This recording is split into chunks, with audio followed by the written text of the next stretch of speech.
All right, welcome back to the deep dive. We've got a really interesting stack of sources for you today. Mm.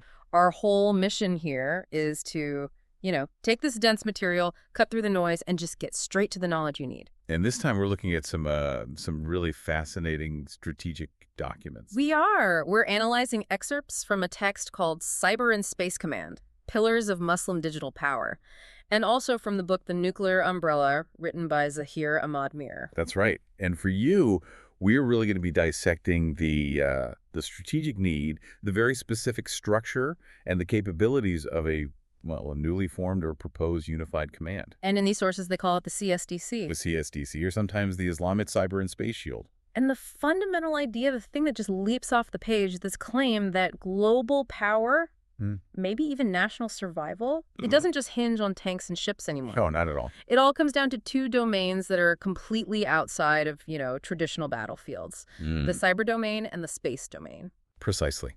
We're looking at a doctrine that says these are the front lines of the 21st century. The texts basically argue that this whole effort isn't an option, it's a necessity. A necessity for what, exactly? For a huge strategic shift. Moving these member nations from a position of, technological dependency, where they have to rely on outside powers for their digital infrastructure, for their satellite comms, to a position of digital dominance and really self-sufficiency. Okay, let's unpack this. So the documents are basically arguing that future dominance starts with hacking, not hardware. It's a really compelling idea. It is. But if the CSDC is the answer, then we really need to understand the problem first. And these sources, they define that problem as just total strategic vulnerability. You lose the digital war before the physical one even starts. And that right there is the mission for our deep dive today. Yeah. Understanding the CSDC, this mechanism that's designed to make that revolutionary shift in strategic thinking actually happen. If you look at military history, big conflicts always have this. It's a long prelude, right? The buildup. Exactly, the buildup. Diplomatic moves, supply lines, moving troops around. What these sources claim is that this prelude, it's still here, but it's gone completely digital. And that concept is absolutely central to their whole argument. They call it the pre-conflict decider. The pre-conflict decider. I like that. It means the goal of the first stage of any modern war isn't attrition anymore. It's paralysis. So if you can digitally blind your opponent, disrupt them, disorient them, then any physical action that comes next is... That's overwhelmingly asymmetric. The fight is basically over. So let's get into the weeds on this. What are the specific actions that define this digital blitzkrieg, as the sources lay it out? It starts with hacking, right? It starts with massive, large-scale hacking operations. The goal is to map out the entire opposition network, and at the same time, intensive surveillance to pinpoint their key command and control nodes. But it goes way beyond just, gathering intel. Oh, way beyond. The main mission, according to these sources, is systemic disruption. Like shutting down key communication channels. You want to cut off the leadership from their forces, from the public. And, this is a big one, launching sophisticated attacks to disrupt their financial systems. To create instant economic chaos. Exactly. Immediate internal destabilization. I want to pause on that for a second, the financial disruption part, because that is such a key element of modern conflict. We're not just talking about freezing some bank accounts. Oh, no, not at all. These are sophisticated attacks targeting currency exchanges, stock markets, the whole national banking system. The goal is to trigger hyperinflation or a run on the banks. You erode public confidence. You create chaos that forces the government and the military to turn inward and deal with a domestic crisis. That's it. The attack on the economy is a strategic weapon. It's designed to just cripple the target's will to even fight. And from there, it moves to physical infrastructure. Right. They talk about attacking critical national infrastructure. They specifically mention destroying or crippling power grids, water distribution, transportation systems. Wow. So if you can take away a nation's ability to power its cities, or move its own troops, or even just communicate internally, you've effectively neutralized them. You have. But the ultimate target, the one that signals full-on strategic escalation, according to these documents, is paralyzing their satellites. Because if you control orbit, you control information. You control everything. Okay. And the sources really emphasize the timeline here. All of these cyber actions, the hacking, the paralysis, the theft of military secrets, they're all happening. Before tanks move, before aircraft take off, Yeah. before missiles launch. I remember reading that line. That's the one. It's all designed to deliver that strategic advantage, that intelligence, that complete paralysis, so that when the physical actions do start, there's minimal resistance. So the whole doctrine behind the CSDC is basically if you control the digital switches, you control the outcome. But this kind of proactive, unified defense only becomes necessary if there's a history of, well, of being vulnerable. What specific threats do the sources claim led to this big push for a unified command? Well, the sources lay out a history of what they call persistent, asymmetric digital attacks and surveillance that the Muslim world has faced. And they frame it as something that makes the CSDC absolutely mandatory. So this isn't about random incidents. They see it as a digital siege. That's the term they use, a digital siege. Okay, so let's look at the specific examples they cite. First, they point to what they describe as sustained state-level cyber attacks from India. Right.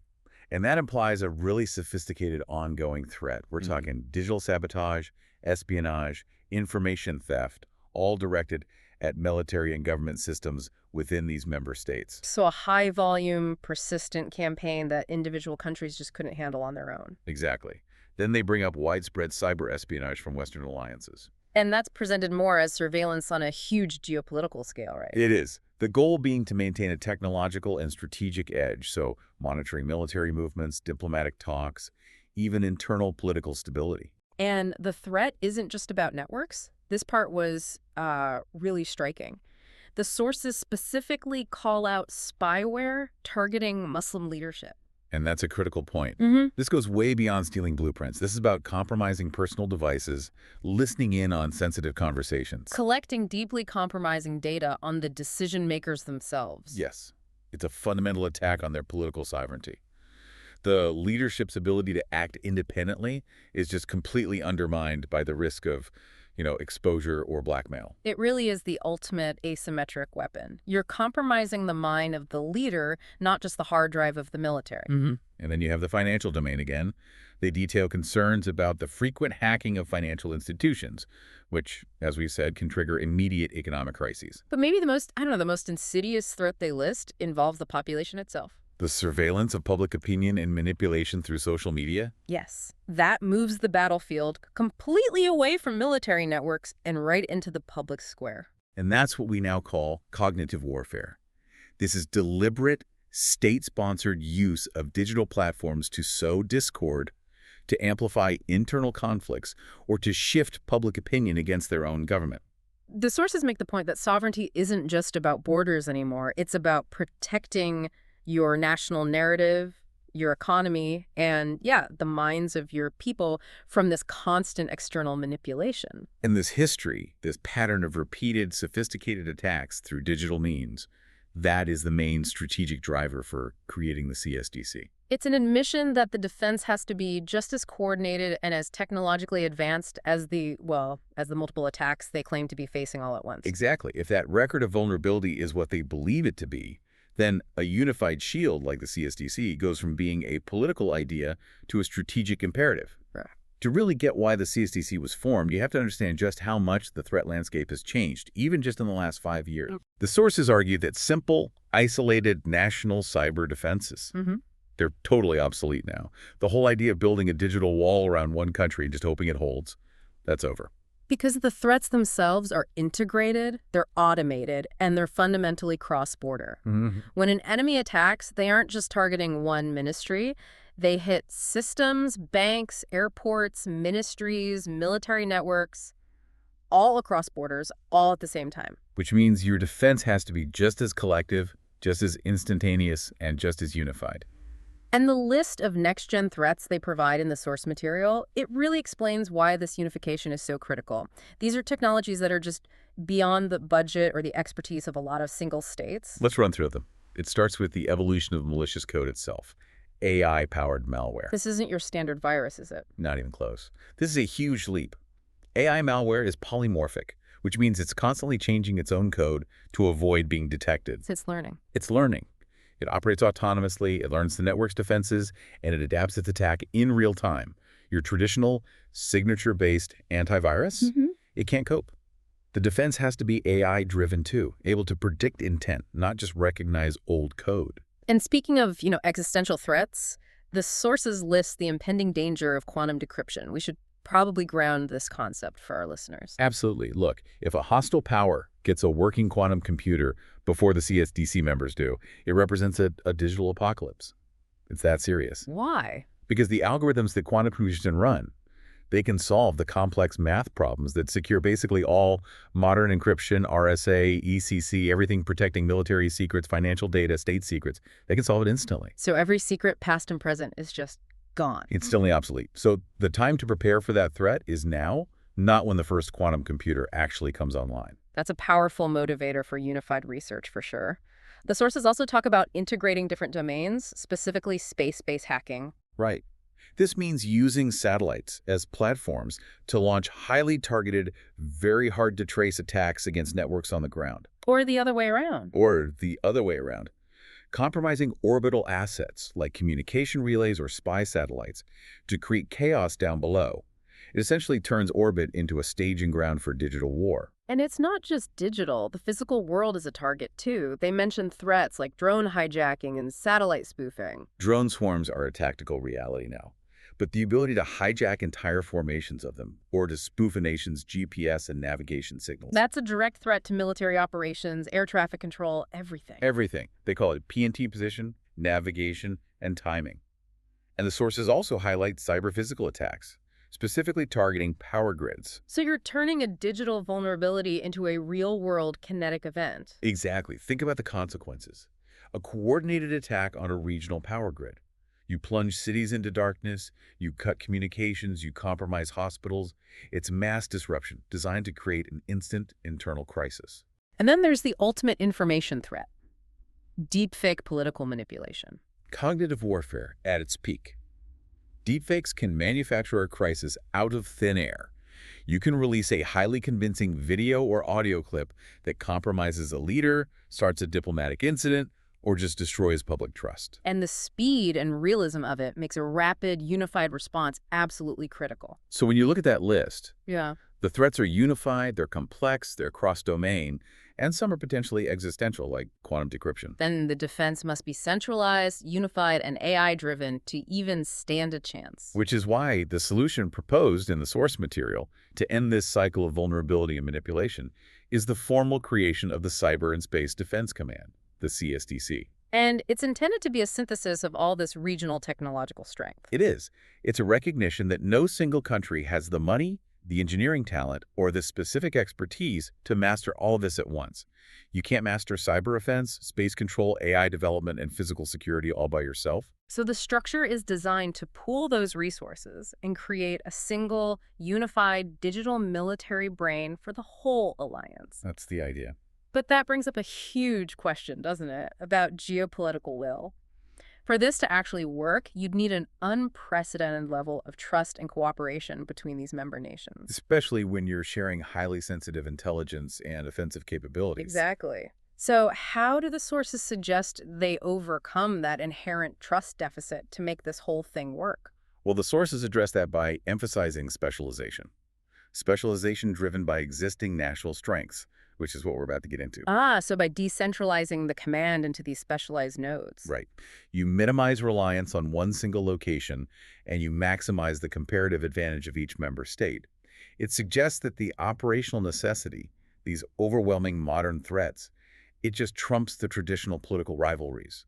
It forces them to converge around a collective technological identity. That decentralized architecture you just mentioned, that's really the key. It's not one giant monolithic headquarters. No, it's 4 highly specialized command nodes. And each one is leveraging the existing national strengths of the member states to form this unified shield. This model of specialization and distribution is honestly the most fascinating structural part of the whole plan. It really speaks to a kind of strategic pragmatism. Instead of trying to replicate every kind of expertise in every country, they're creating centers of excellence. Okay, so let's start with the first one, the operational center of it all. The Cyber Defense Corps. Right, which is located in Islamabad, with Pakistan taking the lead. So this node is clearly the epicenter of the kinetic cyber operations. It's the core digital defense and offense engine. It is. And it handles the most complex, the most granular parts of digital conflict. This includes high-level cyber intelligence gathering. And meticulous digital forensics, which is critical, right? You can't retaliate if you can't prove who attacked you. You can't. Absolutely critical. It also involves running sophisticated encryption labs dedicated to developing the next generation of, post-quantum security protocols. And this is also where the offensive and the predictive elements are housed. Yes. They're responsible for cutting-edge AI threat prediction, so using algorithms to anticipate and map out future attacks before they even happen. And of course, hosting and commanding the actual offensive cyber strike units. And they also handle national infrastructure defense for the whole group. They're the central repository for best practices. So they coordinate the rapid response to attacks on critical services across all the CSDC member states. And the sources justify Pakistan's leadership here by saying they already have these elite cyber teams trained through the military, the ISI, digital warfare programs. Right. It positions them as the natural, experienced hub for all the operational and kinetic cyber work. Makes sense. They're the established digital fighting force. But as we said, the CSDC is also about space. So let's shift domains. Who's handling the orbital battlefield? For that, we move to the second major node, Riyadh leading the Space and Satellite Security Corps under Saudi Arabia. Okay, so now we're 300 miles above the Earth. Exactly. Saudi Arabia is positioned to lead the high-level stuff, things like satellite launch programs and maintaining sophisticated space situational awareness. And what does that mean, exactly? Space situational awareness. It means continuously tracking every single thing in orbit, every piece of debris, every satellite, both friendly and hostile. You have to do that to identify threats and maintain control over your orbital domain. And they're also tasked with developing GPS-independent navigation. We touched on this earlier, but why is this so non-negotiable for the whole alliance? Because the global standard, GPS, is ultimately controlled by the U.S. government. Right. So in a conflict, an adversary could just jam, degrade, or even switch off GPS services for certain regions. And that would instantly render every military asset that relies on it completely blind and useless. So developing your own secure, encrypted PNT system. Position, navigation, and timing. That's the most important step towards real military sovereignty in space. It's the single most important step. It secures the navigational integrity of every missile, every drone, every ship across the entire alliance.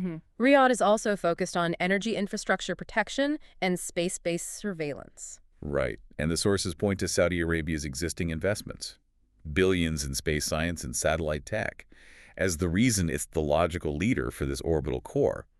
It's a classic example of leveraging existing national capital for a collective, very high-cost defense function. Okay, let's move back into the atmosphere, to the interface between digital and kinetic.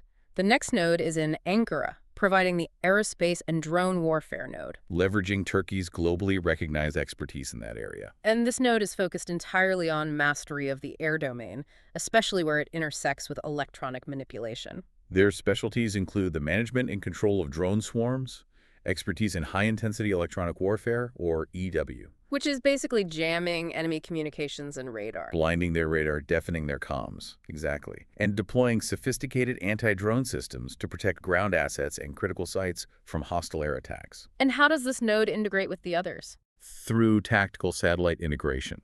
They have to ensure that their drones and their air assets aren't operating in a vacuum. They have to be seamlessly connected to the encrypted intelligence and secure communications coming from the Space Corps in Riyadh and the Cyber Corps in Islamabad. So their systems have to be jam-proof and tied into the CSDC's independent navigation network.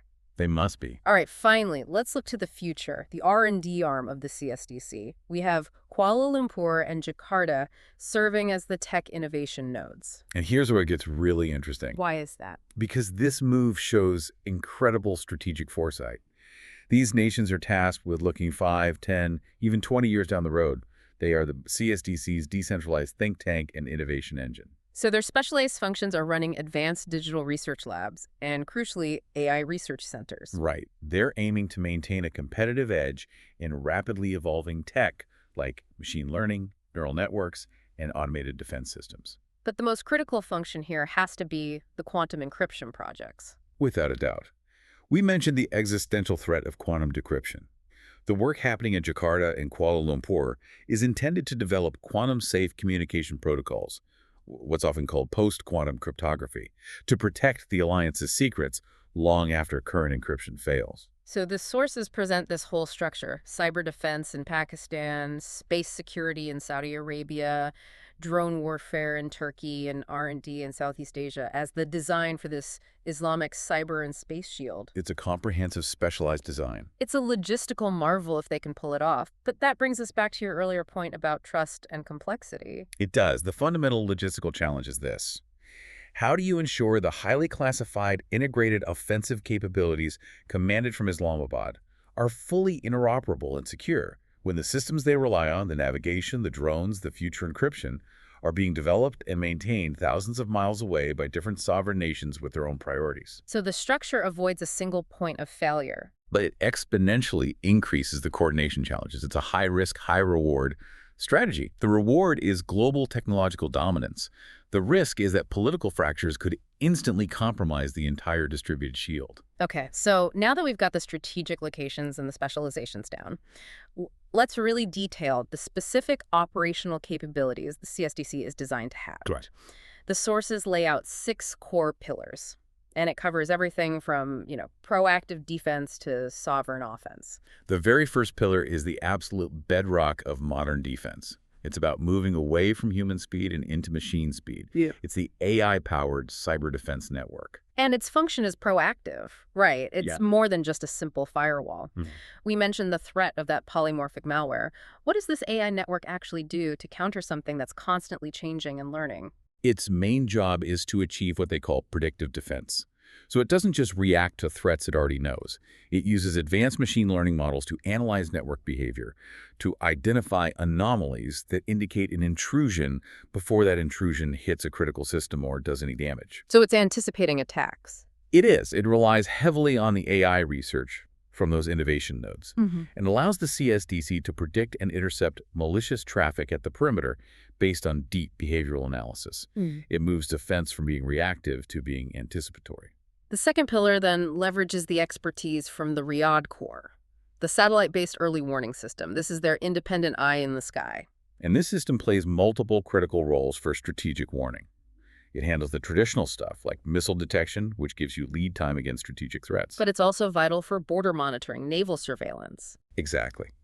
Comprehensive border monitoring across huge territories, wide area naval surveillance to protect shipping lanes, and real-time tracking of hostile aircraft. It ensures the alliance gets its own independent intelligence, which eliminates their reliance on external powers for situational awareness. And because these satellites are themselves vulnerable, the third pillar is all about ensuring they survive: anti-satellite and space protection. Right. This capability acknowledges that a conflict could easily extend into orbit. Now, the sources present this as a primarily defensive doctrine. So what does that involve? It involved the rapid deployment of defensive measures against hostile satellites, things like shielding, maneuverability, maybe electronic interference, to make sure their own assets, their early warning system, their navigation satellites, their communications are resilient and protected against any attack. It's basically orbital hardening. Okay, now moving into the strategic political sphere. The fourth pillar targets those historical vulnerabilities we talked about earlier: the digital sovereignty framework. And this is a non-military structural shield.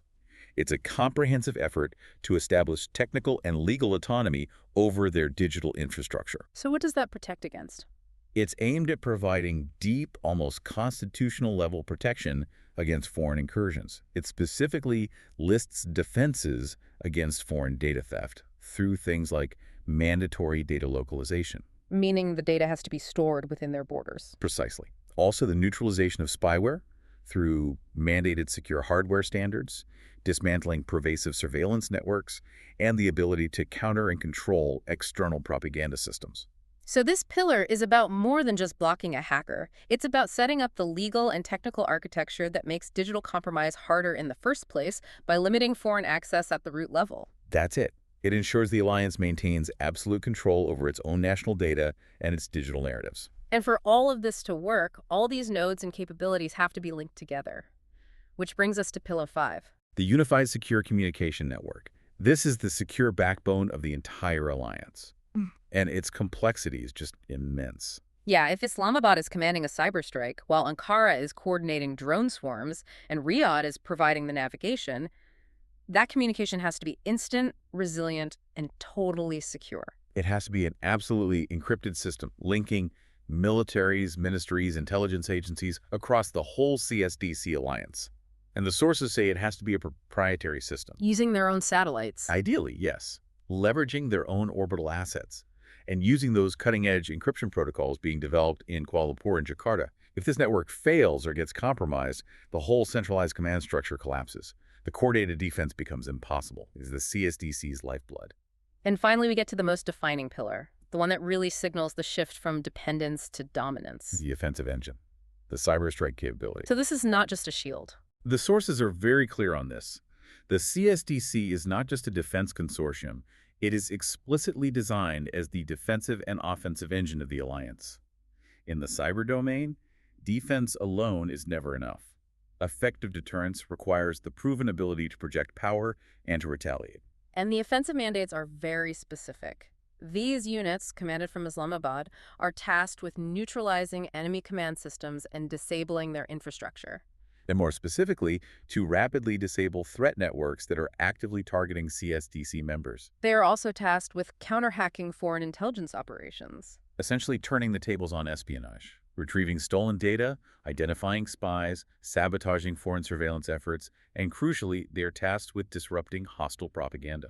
And the inclusion of propaganda disruption really underscores that their offensive mandate goes into cognitive and information warfare. It does. It treats state-sponsored manipulation as a legitimate military target that is subject to digital intervention. This offensive capability is what defines that transition we talked about at the start, moving from being a victim of a digital siege to being a capable strategic player that can project deterrence. It basically says, attack our networks, and we reserve the right to attack yours. To really grasp the strategic weight of the CSDC, we have to look at the geopolitical context and the specific digital threats that the sources identify as the main drivers for this whole unified architecture. And the source material is very specific about the nature of the adversaries they feel they're building this shield against. It is. Okay, and just a note here, we have to maintain strict impartiality. We are only reporting on the claims made within the source material regarding these stated threat actors. Absolutely. The sources focus heavily on two specific regional and digital adversaries, Israel and India. Let's start with Israel. Okay. Regarding Israel, the sources identify them as a world leader in several critical areas that are directly relevant to the CSDC's mission. So this isn't just a general threat. It's a very specific technological challenge. What do they cite? They cite proficiency in sophisticated spyware, implying highly effective tools for extracting data from targeted individuals, tools that can circumvent encryption and two-factor authentication. And connected to that, high-level cyber espionage capabilities. Presumably aimed at industrial, political, and military secrets, yes. Yeah. And on the kinetic and orbital fronts, Israel is specifically cited for its expertise in satellite surveillance and advanced drone warfare. So the entire CSDC architecture, with its specialized nodes for cyber, space, and drone integration, it's presented in the sources as a direct response to this observed technological superiority. A response to the integration of cyber-physical warfare by this specific actor. Yes. Okay. Now let's analyze the claims made against India. The sources cite them as investing heavily in different forms of digital aggression. Right. And here the focus is more on information control and sabotage rather than high-tech espionage. Specifically. Specifically, the sources claim intensive efforts in digital propaganda and extensive social media manipulation. So that suggests a perceived threat that's focused on destabilization, on internal disruption, on cognitive warfare, trying to control the internal narrative, and sow political discord. And that's coupled with claims of systematic cyber sabotage, targeting critical infrastructure or economic systems designed to create long-term digital friction. And the sources then outline what they claim are the consequences of remaining vulnerable to these specific actors. They do. They paint a picture of comprehensive strategic risk. They detail how the cumulative effect of these attacks could lead to Muslim economies being paralyzed, leadership being compromised. Military systems disrupted through, say, PNT jamming or system failure, and public opinion being distorted beyond recognition. And this claimed risk profile is the ultimate justification for creating the CSDC. It is designed to be the comprehensive, unified answer to all of that. Intending to make that kind of pervasive manipulation and deep compromise technically and logistically impossible. It represents, really, a declaration of digital independence against what the source material perceives as, coordinated, multi-layered, state-sponsored attacks. Let's pivot now to that final strategic dimension, space, the new frontier of Muslim power. Right. The CSDC isn't just a cyber command. The sources treat control of orbit as equally essential to economic, military, and political survival in the 21st century. And the central thesis here is just undeniable, isn't it?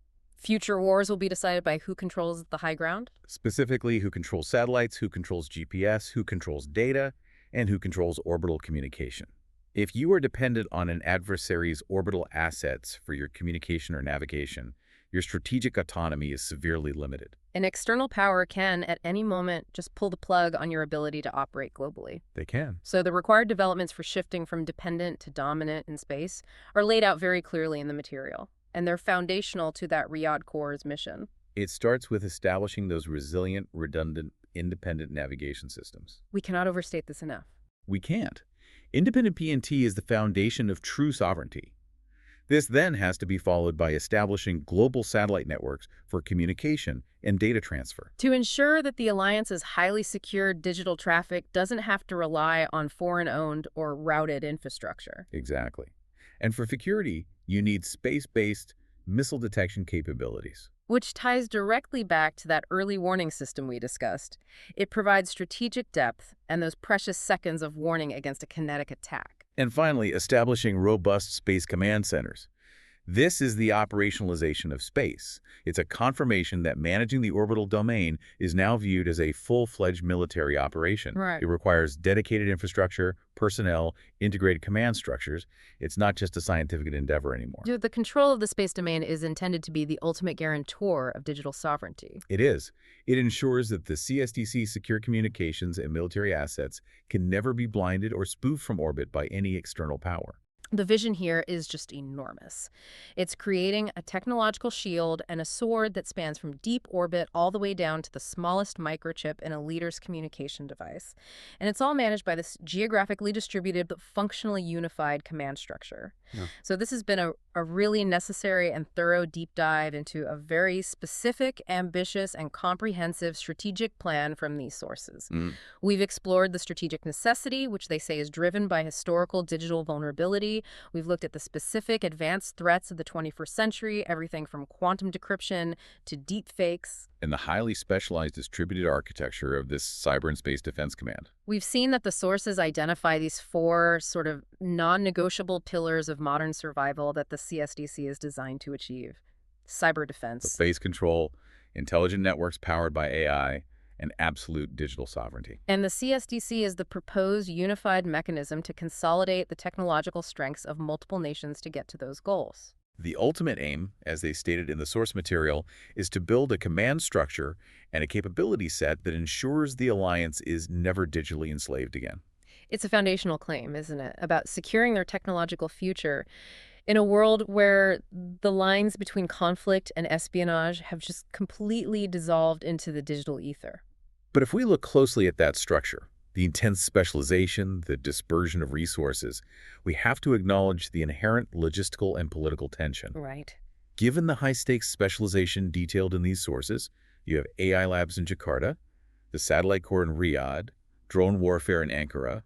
This raises an important question. Which is? How does centralizing the alliance's most powerful and potentially most sensitive offensive capabilities in Islamabad reconcile with maintaining the operational security and the political cohesion required across such geographically and functionally diverse command nodes? That's a huge question. The complexity of maintaining unity in a distributed defense and offense posture, where different nations hold different pieces of the strategic puzzle. That could be the greatest long-term test of the CSDC structure itself. That complexity, that political challenge that's just inherent in such vast technological cooperation, that is truly the most critical point for you to consider. Thank you for sharing your sources and for engaging in this deep dive with us today.